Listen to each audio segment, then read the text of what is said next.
नईम अख्तर। तमाम देखने और सुनने वालों को मेरी तरफ से अस्सलाम वालेकुम।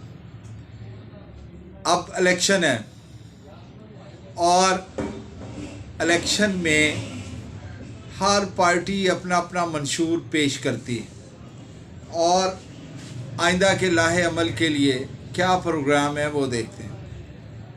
अभी आज के व्लॉग में मेरा दिल करता है कि जिस तरह सियासी पार्टियां वाइट पेपर जारी करती हैं, आज ज़रा ये 10 अप्रैल 2023 को मौजूदा पीडीएम की हुकूमत को 1 साल हो जाएगा।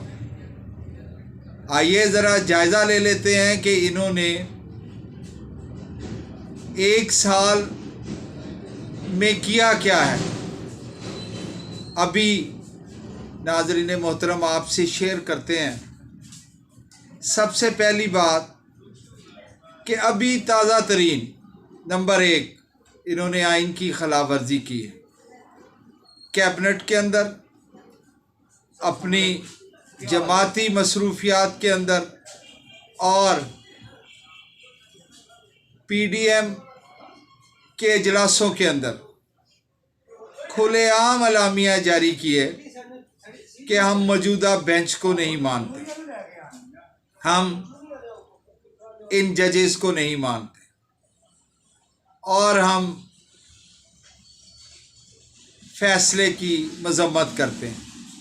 ये बहुत बड़ी आइन शिकनी है। अगर देखा जाए तो ये क्रेडिट पीडीएम के अकाउंट में रहेगा हमेशा के लिए। नंबर 2, चले अब एक हुक्म अदूली की तरफ भी चलते हैं। कल तक ये इमरान खान तहरीक इंसाफ के चेयरमैन के बारे में कहते रहे कि ये अदालतों में पेश नहीं होता, ये बात नहीं मानता। ये अभी ये जिस किस्म की अदालतों की हुक्म अदूली कर रहे हैं, टीवी पर जो भी इनका रहनुमा किसी दीगर शख्स के साथ मुकालमा करता है या किसी टॉक शो में होता है, तो पहली बात ये कहता है कि इलेक्शन करा के दिखाओ। देखते हैं किस तरह आप इलेक्शन करवाते हैं।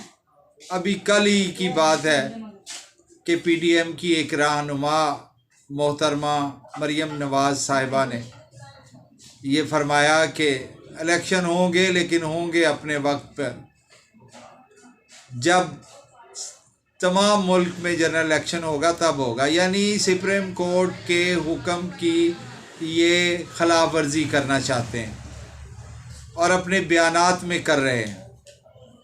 आगे चलिए। नंबर 3, इन्होंने मुकम्मल तौर पर पाकिस्तान की मईशत को तबाह बर्बाद कर दिया।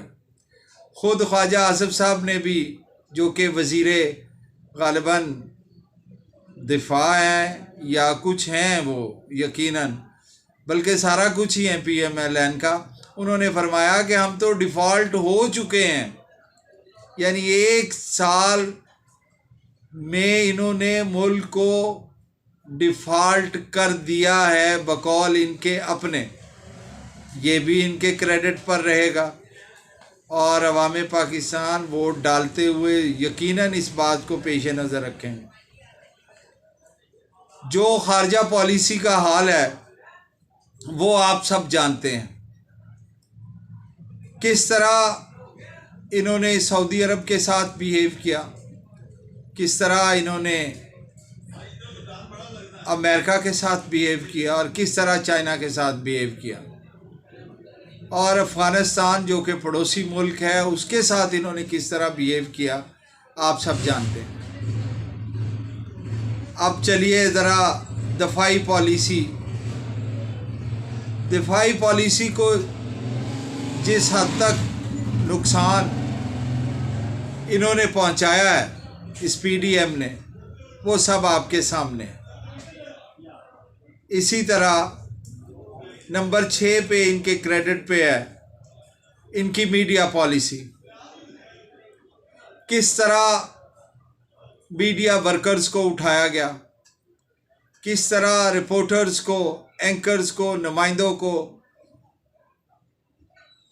अब मैं क्या कहूँ कि इस कदर उनको उनकी मॉडेस्टी आउटरेज की कि उनको बुरी तरह मारपीट की गई, और ना सिर्फ मारपीट की गई बल्कि अरशद शरीफ का कत्ल भी इन्हीं के दौर में इन्हीं के क्रेडिट पर है।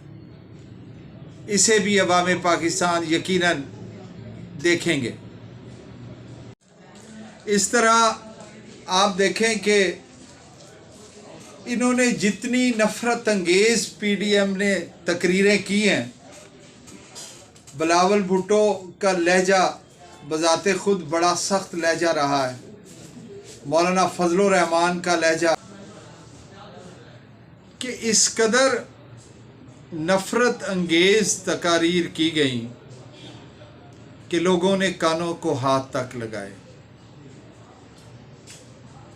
इमरान खान साहब के ज़ाती करैक्टर के बारे में, पीडीएम के ज़ाती करैक्टर के बारे में ऐसी ऐसी नफ़रत अंगेज़ तकारीर कि जिसमें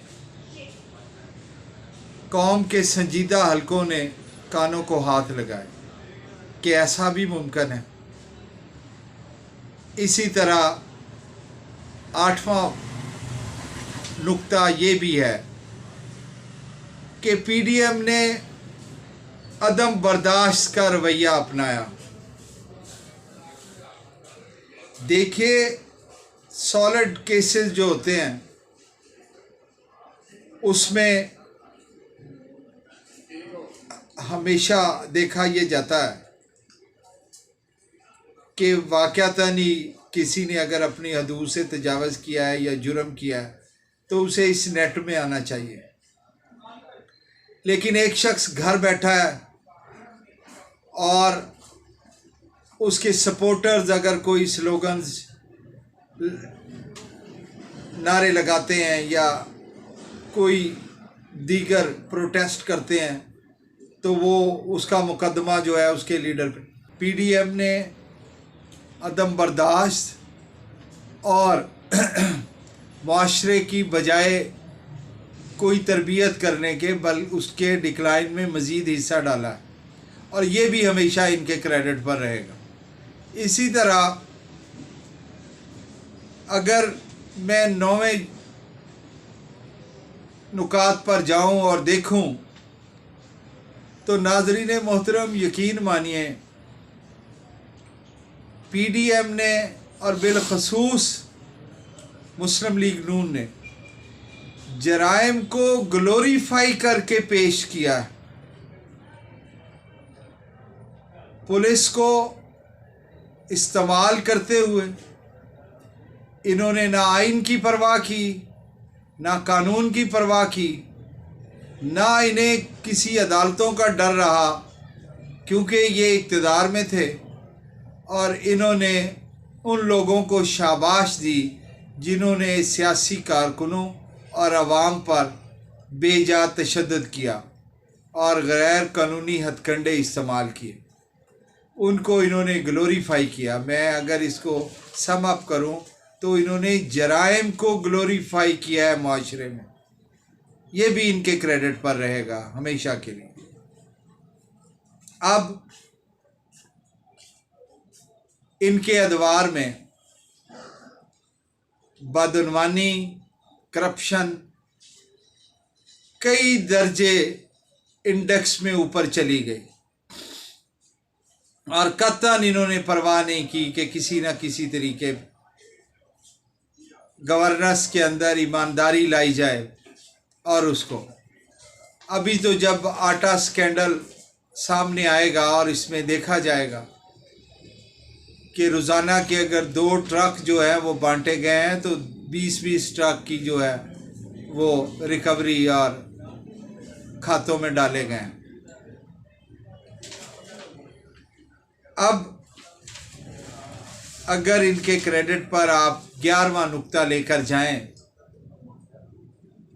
तो ज़िंदगी गुजारने के अखराजात में इस कदर इजाफ़ा हुआ है, इस कदर इजाफ़ा हुआ है जिसे महंगाई नहीं कहा जाएगा। इन्होंने अवामे पाकिस्तान को ज़िंदगी गुजारना मुश्किल कर दी है। लोग खुदा जाने लोगों के दिलों पे क्या गुजर रही है। माशरे में जिस तरफ भी निकला जाए, जिससे भी पूछा जाए, जो भी सर्वे करवा लिया जाए, लोग इनसे इस दर्जे तंग हैं कि इन्होंने लोगों की वो ज़िंदगियाँ गुजारनी जो हैं वो मुश्किल बना दी हैं। बजाय अच्छी गवर्नेंस के ज़रिए कोई आसानियाँ पैदा करते। इसी तरह, और ये इनके क्रेडिट पर रहेगा। अभी जब इलेक्शन आएंगे तो ये इंशाल्लाह आवाम इन्हें बताएगी। अब अगर मैं इनके क्रेडिट पर 12वें नुक्ते पर जाऊं तो जो कौमों में एक उम्मीद की रमक होती है वो भी इन्होंने कम कर दी है। वो ज़रा बताते रहे कि हाँ महंगाई है, वो ज़रा बताते रहे कि हाँ हम डिफ़ॉल्ट कर रहे हैं, वो ज़रा बताते रहे कि हाँ IMF हमारी बात नहीं सुनता, वो ज़रा बताते रहे कि हाँ मुल्क जो है वो इस दर्जे नीचे चला। हमेशा लीडर और गवर्नेंस वाले अफराद ये बताते हैं कि कोई बात नहीं, मुश्किल वक्त है, जल्द गुजर जाएगा। इन्होंने कौम को बेउम्मीद करने में 1 साल में अपना पूरा हिस्सा डाला है। अब ज़रा 13वां नुक्ता भी देख लिया जाए। जितने भी इंडेक्स बता रहे हैं कि मुल्क से कैपिटल फ्लाइट कर गया है, मुल्क से टैलेंट फ्लाइट कर गया है।